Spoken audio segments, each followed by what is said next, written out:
La thématique du jour, c'est l'amour de la mer. Alors tout de suite, je vous propose une plongée dans le riche programme de la Foire du Mans. Allez, suivez-moi, c'est parti.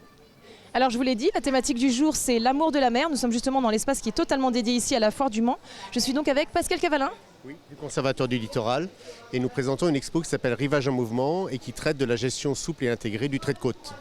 Alors, mais encore. Alors tout simplement c'est le résultat d'un programme LIFE européen qui s'appelle Adapto et qui consiste à mettre en place 10 sites vitrines et pilotes autour de la gestion du trait de côte, c'est-à-dire accepter la mer qui monte et mettre en place des solutions qui intègrent avec les espaces naturels la nécessaire recomposition en arrière littoral des usages humains. Donc c'est-à-dire en gros expliquer aux gens s'ils sont vraiment trop proches d'un bord de mer, il va falloir qu'ils bougent, qu'ils changent peut-être de maison. Alors on peut dire ça comme ça. Nous, plus pragmatiquement, on propose que les sites du conservatoire soient des espaces qui permettent sur un temps donné d'accueillir la mer, le temps que l'homme puisse trouver lui-même des solutions. Et donc nos sites naturels sont là pour absorber notamment les ondes d'énergie de la mer qui montent ou les événements un peu tempétueux. Tout un programme. Et pour nous donner une idée des chiffres, globalement là on est en 2022. Alors si on s'en base par rapport au dernier rapport du GIEC, en gros la mer d'ici 2100 devrait monter à 1,20 m. On sait tous aujourd'hui que les choses ont tendance plutôt à s'emballer, donc on est on dirait un minimum 1,20 m, mais on a quelques années devant nous pour commencer à nous organiser, mais c'est maintenant. Voilà, le message c'est ça, c'est maintenant il faut commencer à réfléchir intelligemment à la suite. Exactement, il faut qu'on le fasse tous ensemble, à la fois les élus, les citoyens, les territoires, de manière à se recomposer, à reculer et laisser la mer finalement monter parce que résister, ça coûte plus cher que finalement accepter le fait qu'elle monte. Merci Pascal. Bonjour, bonjour, quel est votre petit nom? Valérie. Enchantée Valérie. Alors Valérie, expliquez-nous ce qui se passe sur votre stand, parce que je vois plein de choses et je ne sais pas trop à quoi ça correspond. Est-ce que vous voulez bien nous expliquer? Mais écoutez, là vous êtes à Boulogne-sur-Mer, qui est le premier port de pêche de France, qui est le centre européen de transformation des produits de la mer. Donc on est venu ici au Mans, dans le cadre de l'exposition Aimer la mer, pour présenter tout ce qu'on fait sur Boulogne-sur-Mer, y compris en développement durable, puisque nous sommes avec le programme Mr Goodfish, où on explique, on préconise, en fait, on fait toute une pédagogie au public pour lui expliquer de consommer le bon poisson au bon moment. On en profite pour montrer les techniques de pêche avec le casier à bulot, avec le casier à tourteau. Et puis on projette des films sur chaque secteur d'activité et on essaye d'expliquer aux gens de consommer le bon poisson au bon moment. Oui, donc c'est-à-dire qu'en gros on ne va pas manger du saumon si c'est pas la saison. D'ailleurs le saumon, c'est pas vraiment le poisson qu'on mange. Ça peut être le poisson qu'on mange, mais en tout cas on a plus de 70 espèces différentes qui sont pêchées au port de Boulogne, donc on en préconise d'autres. Alors typiquement, justement, tiens, là nous sommes en septembre. Donc en septembre, quel type de poisson on consomme? Alors ici vous avez donc un certain nombre de poissons qui sont donc mis à disposition. Alors c'est de la préconisation, c'est-à-dire qu'on n'interdit pas. Tout le monde peut consommer le poisson qu'il a envie. La seule chose, c'est que là, en préconisant les espèces qui sont sur ce poster, on va faciliter et préserver la ressource.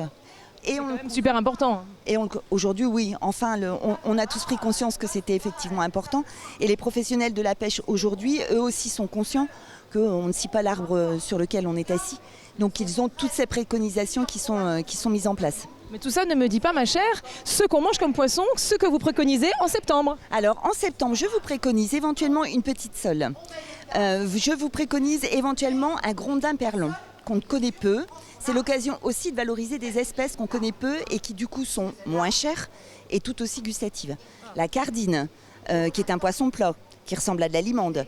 Après vous avez de la dorade, de l'aigle fin. L'aigle fin qui peut être transformé en salaison maritime et qui deviendra le haddock après le procédé de salaison. La plie qui peut être mise en filet et qui est délicieuse, qui est un poisson très, très blanc, très fin, très goûtu. Un taco, un Saint-Pierre, alors là forcément vous partez dans des espèces nobles, un merlu. Vous avez aussi la chance d'avoir sur notre littoral Hauts-de-France la baie de Somme sur laquelle vous pouvez récolter des végétaux marins comme la salicorne qui est le cornichon de la mer ou d'autres végétaux marins comme l'astère ou la soude. De la crevette, du bouquet. Voilà. Donc en fait, c'est un peu le même principe que consommer un légume de saison, parce qu'évidemment, on bénéficie du circuit court, donc c'est plus écologique. Enfin voilà, donc c'est la même chose avec les poissons. Voilà, c'est exactement ça. C'est-à-dire qu'on laisse le consommateur, s'il a envie de consommer de la fraise tout le long de l'année, libre à lui, mais on lui préconise quand même de le faire d'abord dans sa région, au mois de juin, parce qu'elle sera bien meilleure. Et ce sera meilleur pour la nature. Alors, vous m'avez présenté, voilà, donc ça c'est un panier à bulots, si j'ai bien compris, voilà. Et là, je vois donc un espèce de pavé dans un bocal. Alors, ça m'interpelle. Je me demande qu'est-ce que c'est que ce pavé? Alors je suis contente parce que c'était le but du jeu justement, d'avoir un pavé qui interpelle. Alors ça n'est pas mai 68, je vous rassure. C'est un pavé. Pendant des années, en fait, on a consommé la coquille Saint-Jacques. Coquille Saint-Jacques dont on mangeait la noix et puis on ne savait que faire de la coquille. Des entreprises se sont spécialisées, ont fait des recherches et aujourd'hui on fait un pavé drainant avec un financement européen. 30% de compositions sont faites à base de coquille Saint-Jacques. Ce pavé est drainant, ce qui veut dire que lorsque la pluie tombe, elle s'infiltre dans le pavé, elle est récoltée dans un bassin, l'eau est recyclée et elle peut servir par exemple lorsqu'elle est recyclée à arroser par exemple les espaces verts de la commune qui a mis ce genre de pavé drainant sur son parking. Donc c'est ce que vous faites à Boulogne-sur-Mer, dans le 62. Tout à fait, on a fait ça à Wimereux, donc qui est une commune juste à côté donc, de Boulogne-sur-Mer. Ça marche, ça fonctionne, vraiment. Et les Bretons, eux, travaillent sur la coquille de moule. Et les ostréiculteurs d'Arcachon et de la Méditerranée sont en train de travailler donc, sur le même prototype avec des huîtres. Ce qu'on essaye de faire aujourd'hui, on n'est qu'à 30%. On aimerait augmenter encore ce pourcentage de déchets. Et on est aujourd'hui sur une filière qui valorise 100% des produits de la mer. C'est-à-dire que pendant très longtemps, lorsque vous avez par exemple un poisson frais, selon l'espèce, lorsque vous retirez le filet, les arêtes, lorsque vous retirez la tête, les arêtes, les viscères, la peau, la queue, vous perdez parfois entre 40 et 60% selon l'espèce. Et ça partait en poubelle. C'est ça. Aujourd'hui, on a des entreprises qui sont spécialisées pour que tout soit valorisé. C'est-à-dire qu'aujourd'hui, on fait de la farine animale pour nourrir l'aquaculture avec les déchets. On fait des produits pharmaceutiques avec des pilules pour avoir une belle peau, pour avoir Madrid. Voilà, par exemple. On va en avoir dans le rouge à lèvres, en cosmétique.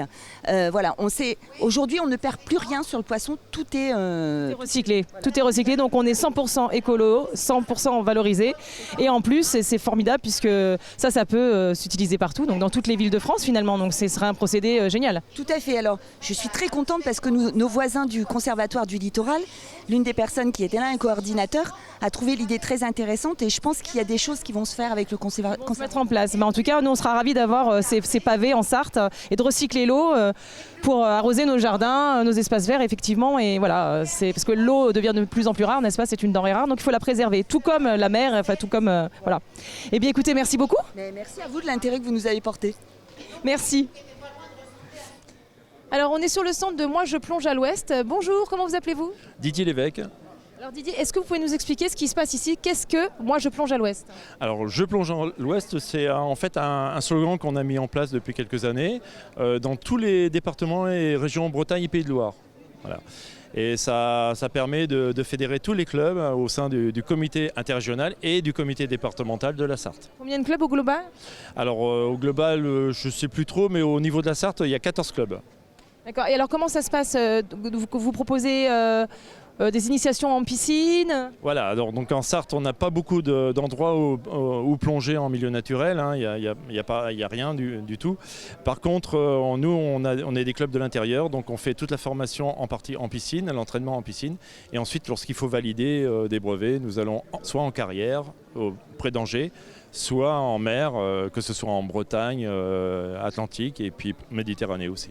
Alors est-ce qu'il y a des choses qu'il faut avoir particulièrement pour pouvoir s'inscrire ou il n'y a pas de critères spécifiques? Non, il n'y a pas de critères. L'âge minimum est de 8 ans pour pouvoir commencer à faire de la plongée. Il y a des clubs qui ont même des sections enfants donc, qui sont adaptés pour accueillir des jeunes enfants au sein de leur club. Et après, il n'y a pas vraiment, à part le fait qu'on ne doit pas avoir de contre-indication à la plongée sous-marine, donc il faut voir ça avec son médecin général. Alors, les contre-indications, qu'est-ce que ça peut être par exemple? L'asthme, ça peut être des problèmes cardiaques, ça peut être je sais pas, différentes choses au niveau pulmonaire aussi, des œdèmes pulmonaires, des choses comme ça. Mais on a toute une liste que l'on fournit à nos futurs adhérents, une liste de contre-indications qu'ils montrent à leur médecin généraliste et puis Le médecin va leur dire si oui ou non ils peuvent faire de la plongée. Voilà. Quand on vient, on n'a pas besoin de s'équiper, vous avez tout ce qu'il faut? Alors oui, on a tout ce qu'il faut, que ce soit les structures de l'intérieur comme les structures sur la côte. On a tout ce qu'il faut en matériel, palme, masque, combinaison, bouteille. Au début, le pratiquant qui va démarrer peut commencer uniquement en venant en maillot de bain dans la piscine et on lui prêtera tout le reste. Et alors comment ça se passe quand on fait une initiation? On apprend à respirer? Parce que moi par exemple, faites attention parce qu'à côté de vous il y a quelqu'un qui, je crois qu'il s'appelle Charlie, puis alors il m'a pas l'air très... Si, ça va, il est en forme. C'est son 4e jour, là, il est bien. Ça fait 4 jours qu'il respire comme ça en position horizontale et il est en forme. Oui, ça a l'air de... Oui, hein Charlie? Alors donc du coup, oui parce que j'imagine qu'il faut apprendre à respirer avec des bouteilles. Exactement, c'est pas évident de respirer avec un masque en respirant que par la bouche parce qu'on ne peut pas respirer du tout par le nez. Donc au départ, c'est un coup à prendre quoi, pour faire ça. Mais après, on s'y adapte très très vite. Et puis, alors, quel plaisir de pouvoir rester sous l'eau tout en respirant sans avoir besoin de reprendre de l'air en surface. Ça, oui. Et du coup, alors, à partir de quel moment? C'est-à-dire on apprend à respirer, etc. Et on vous fait tout de suite un baptême du feu? C'est la première chose que l'on fait.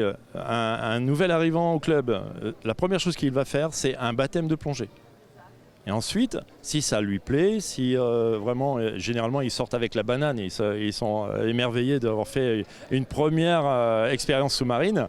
Et tout de suite, dans la foulée, ils adhèrent au club. Et là, on commence vraiment la formation sur le premier niveau de plongée qu'on appelle le niveau 1.